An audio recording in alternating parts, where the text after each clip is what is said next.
from Nairobi, Kenya, I'm Emily Anyango. On our news desk, it's the day for Majority Leader Aden Duale as the Jubilee Party convened parliamentary group meeting today. The meeting attended the President Uhuru Kenyatta meant to affect radical changes within the party with Duale Majority Leader position hanging in the balance. Deputy President William Ruto, Lieutenant promising to boycott the parliament group meeting as the rift widened between the president and his number 2 camp. Kimunya says he won't take his new responsibility lightly. KTN reports. The change in leadership of the party, and I really want to thank His Excellency the President as a party leader for proposing me to take over as the new leader of the majority party in Parliament. And it's a humbling situation because it's the confidence is shown for me to take on the leadership of the party in the Parliament in the next 2 years as we move towards the changeover. And want to also congratulate my colleague, Honorable Aden Duale, who now takes over the position I had been given just 2 weeks ago as the Joint Secretary to the Joint Parliamentary Group of both the Senate and the National Assembly. I did half the notes. He will complete the other half, and then we work together, and obviously with the other changes that were made that you already reported on. So I don't take this appointment lightly. It's a great honor to me. It's I can only promise to do my best to serve not just the party, but also our country, and as we get into the issues that need to be addressed. I also want to underscore and really appreciate the dedicated service that the Honorable Duale has rendered to this country in the last 8 years. I've been in that position before as Deputy Leader of Government Business in the 11th Parliament, in the 10th Parliament, and I know what it means to be in the House every day. I've spent a lot of time with Honorable Duale in the leadership of the House, serving together in the House Business Committee, and I know his commitment. And so it needs to go on record, and I think also the President did say the same. And we know he's still a big asset to this country. And we will continue using his expertise and his experience, harnessing the synergies of the diversity of our thoughts and ideas for the greater good of this country. I also want to really thank the membership of, I know, calling a meeting on a Monday morning when people are coming from the constituencies. People traveled that night to be here to show the support to His Excellency the President and the Deputy President and the party leadership, that when we are called, we're there. And I believe that's the new unity that we've all been working for as we forge forward for the purposes of achieving the greater good in terms of the promises and the pledges we made to Kenyan people. So let me leave it at that. Our formal statement obviously will be coming, but as of now, I just want to really thank His Excellency the President for the confidence he's shown in myself and in my brother here as we join the rest of the team of Honorable Angwe, Honorable Maure, and Jimmy Angweni in spearheading the National Assembly and the other team within the Senate as we achieve the Jubilee agenda.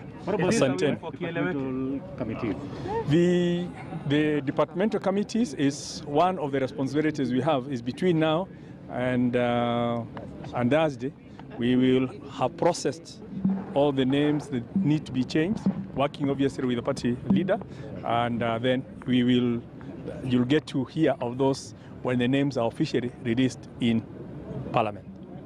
Okay? There's a process that needs to go through, and that process has to go through a selection committee, it has to go through House Business Committee, it has then to go to the House. So by that Thursday we'll have all the names? By Thursday, the committees will then have elected, because they need to do an election. there's a formal process, and we hope that we'll get the results declared by the clerk in terms of the election that will have taken place in the various committees by Thursday. What was the president's tone to the rebels, per se? There were no rebels. No, but you understand the question I'm asking? No. Let me tell you, we don't have rebels. The rebels exist in the eyes of people who want to profile people as pro or anti. I don't see anyone traveling that distance at night to come here to rebel. People came here because they are committed to the party, right? Critical of the president's agenda. Let me put it that way. No, we had a very humble, we had a very cordial meeting. We even ended up with tea at the cafeteria. It's like, it's that social. It's that, and we wish we didn't have the restrictions of COVID, then we would have probably socialized much more.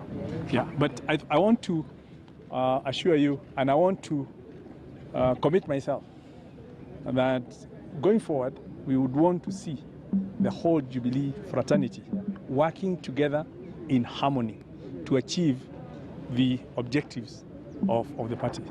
And I believe that's what we work. Was there an opportunity for members as well to engage with the president in terms The agenda was one.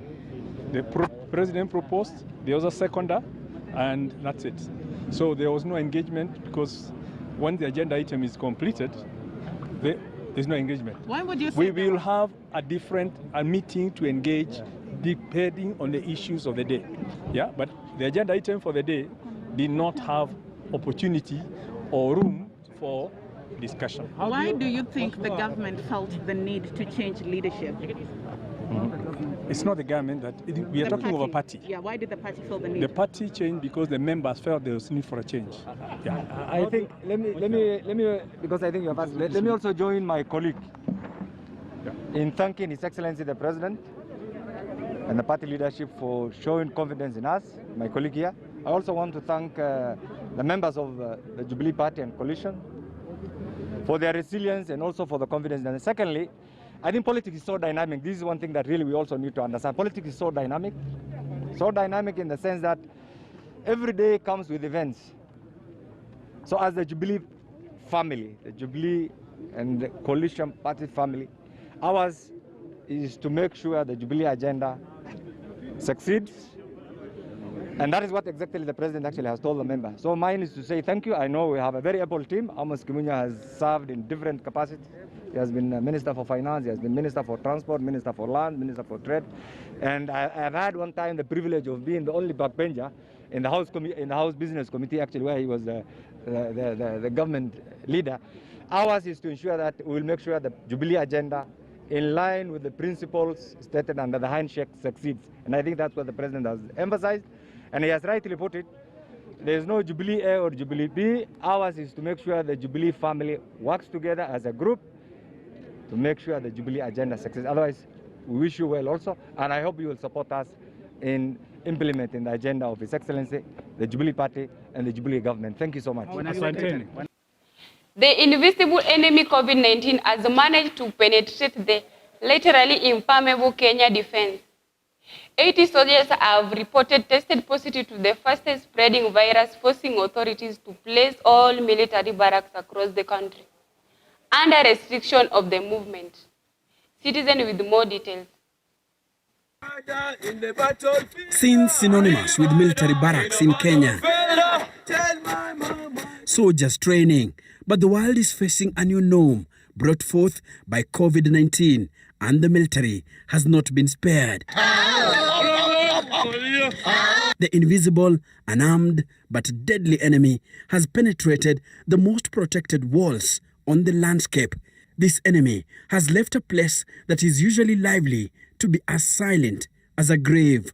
The enemy is a virus only visible under a microscope, but shaking all the corners of the world. It started with 3 military officers at the Embakasi barracks testing positive to COVID-19.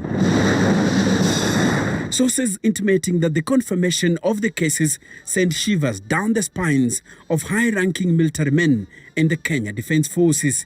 KDF moved with speed to ensure the virus does not spread like bushfire among the Kenyan soldiers. A good number of officers were moved to Kahawa Barracks along Thika Superhighway as a containment measure. And then doors to one of Kenya's most secure area were shut. No entry, no exit, except for special cases.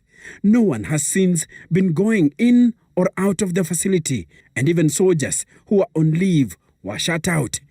They were ordered to remain at home, and those residing outside the barracks ordered to move back into the barracks. But sources say the virus had already taken position inside the Embakasi barracks. Slowly but surely, it was jumping from one soldier to another. And with rising numbers, decisions were to be made. Initially, an isolation center had been placed at Embakasi barracks for those who turned positive. But as numbers grew, it was moved to Kabete barracks, which was made the treatment center for all KDF staff. Citizen TV has established that soldiers in isolation have hit 80. One officer reportedly died and was buried at his home in Olenkuruone in Nakuru County. Another barracks under strict surveillance with limited access is Kahawa Garrisons, a big military facility surrounded by a huge population of civilians. According to sources, the barracks was placed on partial lockdown as a precautionary measure the moment Kenya started registering huge numbers of COVID-19 patients. The fear is many soldiers spend a good chunk of their time outside camp, mingling with civilians. Some have homes at the neighboring Kahawa Wendani, Kahawa Sukari, Githurai 44 and 45 estates, interacting freely with people in the estate and market. According to sources, the fear is this could be fodder for the virus to penetrate deep into Kenya's defense. KDF has so far put in place protocols that seeks to curtail the spread of the highly contagious virus among officers in the barracks. Military parades have been scrapped. Trainings have been put on hold. Officers have been barred from leaving the facility and are only being allowed to purchase food and other stuffs from the military canteens. AFCO. Other containment measures instituted by the authorities to contain spread of the virus include provision of sanitization points across all KDF establishments, conducting mass testing, establishing quarantine areas, conducting routine temperature checks, distributing of face masks, sensitization of soldiers and the KDF family on the do's and don'ts during this pandemic, as well as facilitating movement for essential tasks or compassionate cases. Enoch Sikolia, Citizen TV, Nairobi. As the worship center remains closed across the country, a few rebellious clerics are floating COVID-19 rules bearing a congregation. The defined worshippers are now converging in hidden spots to conduct prayers, disregarding Ministry of Health guidelines on mask and social distancing. Citizen with more details. Poster grounds along Gong Road on 31st May this year, groups of faithful meet to worship. Never mind the containment measures put in place that ban public gatherings. The prayers being conducted in a field that also hosts other sporting activities. We returned to the grounds today to assess the situation. More gatherings, at least 20 different groups congregating at different sports, some in thickets conducting fellowship, faithful here not adhering to the health standard guidelines to protect themselves. This woman who is preaching with vigor to a group of about 10 people is wearing her mask on the chin, exposing the congregants, among them children, to danger. A separate group here is conducting prayers, but no one is wearing a mask. Social distancing is not being adhered to. The Bible is moved from one member to the other during the reading session without any sanitizing. However, one group appears to have remembered the need for social distancing. Some, however, decided to worship in solace as they await the reopening of churches. This man, who used to teach choir groups, has found a training ground every Sunday.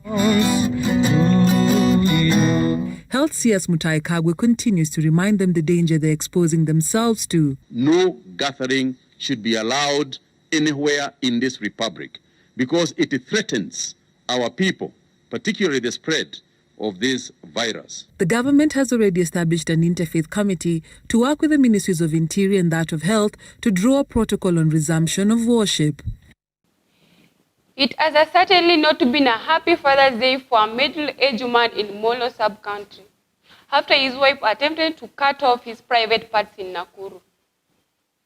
NTV with more details.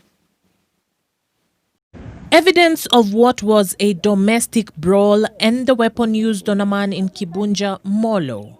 His wife was going for the jugular and cut him deep in the groin area.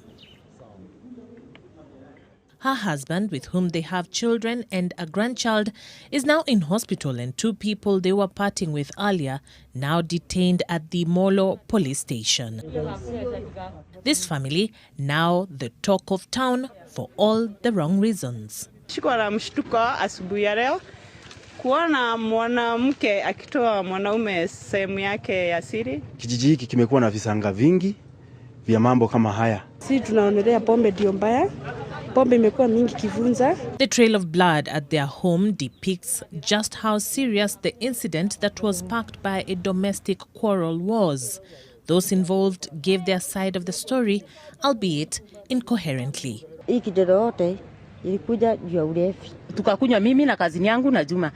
Na Juma yake wakakunywa na kama upusi. Huyu yake tulikunywa tukiwa ngapi? Watatu. And in what appears to be a case of the pot calling the kettle black, Molo MP Kuria Kimani expressed concern about the presence of illicit brew in Molo. Pombe ambazo haramu zinapata kuwa zinakunyuka katika ile yetu. Tupata kwamba tumedeal nazo. Kama ni kumwagwa zimwagwe. He appears too quickly to forget about his personal public display of intoxication. The locals appear to be taking their cue from their leader.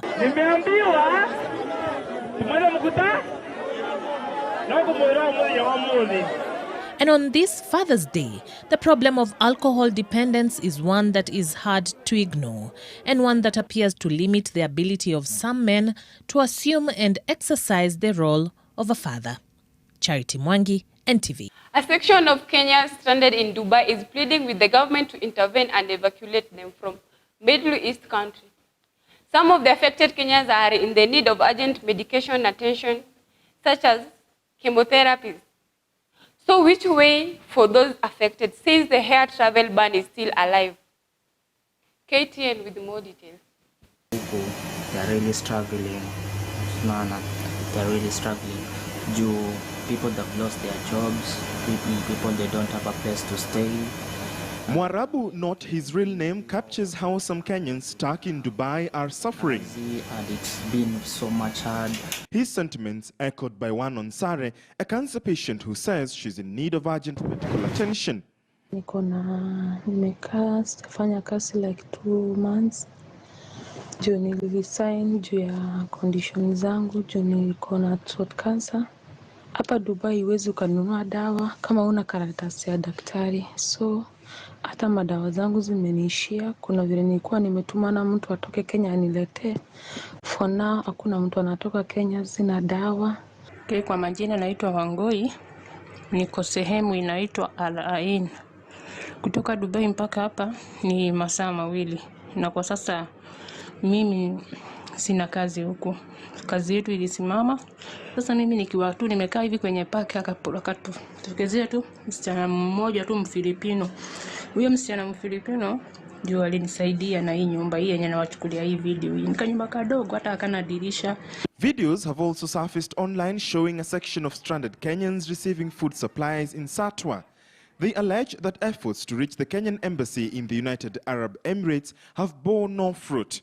They now want the government of Kenya to intervene and emulate other countries that have so far evacuated their citizens from Dubai, including India and Pakistan. Life has become tough for some of the Kenyans who they don't have work over here. who they don't have what is called wale ambao wamefutwa kazi. We urge the Kenyan government, please look at this matter seriously. According to the Chief Administrative Secretary in the Ministry of Foreign Affairs, Ababu Namwamba, and I quote, "We are aware of the situation and we are on it," end of quote. As the ban on international air travel remains active, all eyes will be on the direction that the Kenyan government will take. To the international news, Spain's state of emergency has been lifted more than 3 months after it was first imposed to stop the spread of coronavirus.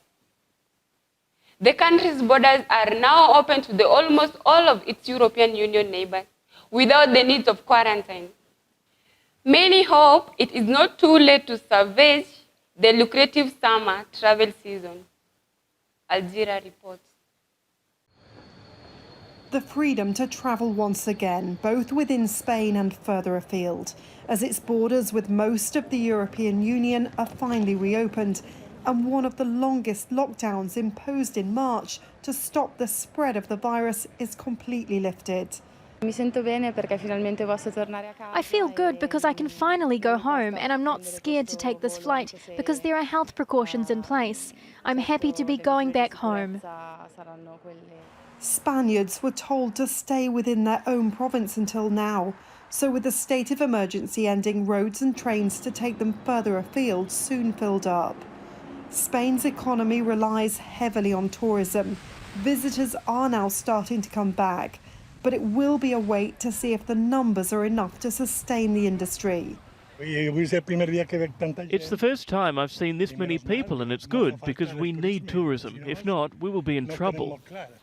But this is much more than just about the economy. For many people, it's personal. Elena, who lives in a care home in Madrid, is now able to see more of her family and more often.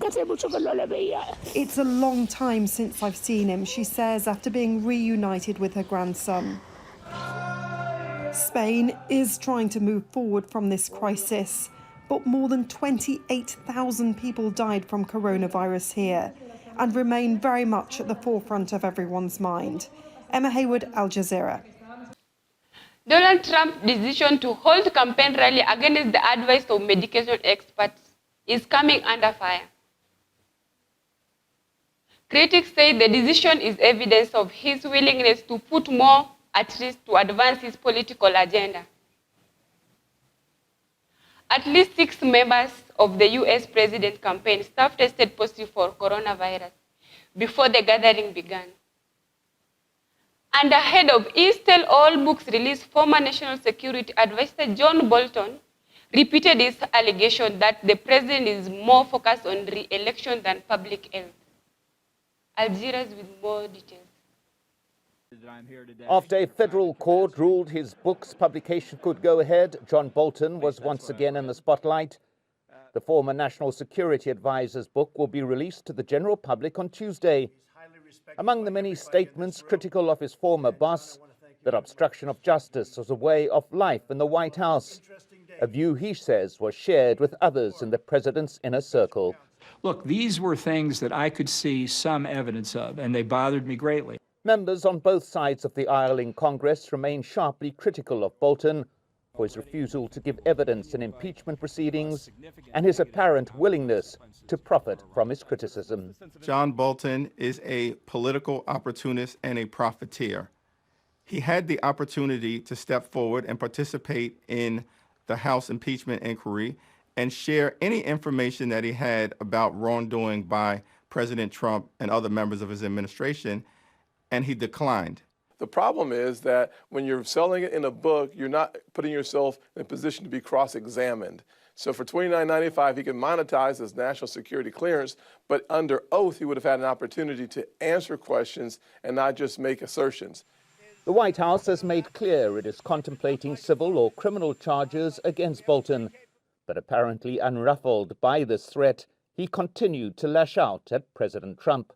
I don't think he's fit for office. I don't think he has the competence to carry out the job. There really isn't any guiding principle that I was able to discern other than what's good for Donald Trump's reelection.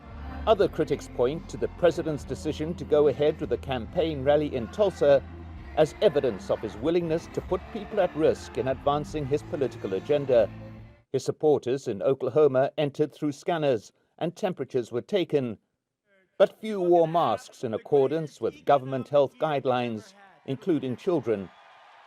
And of course, the president, who refuses to do so. The highest risk gatherings are those that are large, indoors, where people can't stay apart from each other more than 6 feet, and where people travel from out of town. 6 campaign staffers tested positive before the rally even began.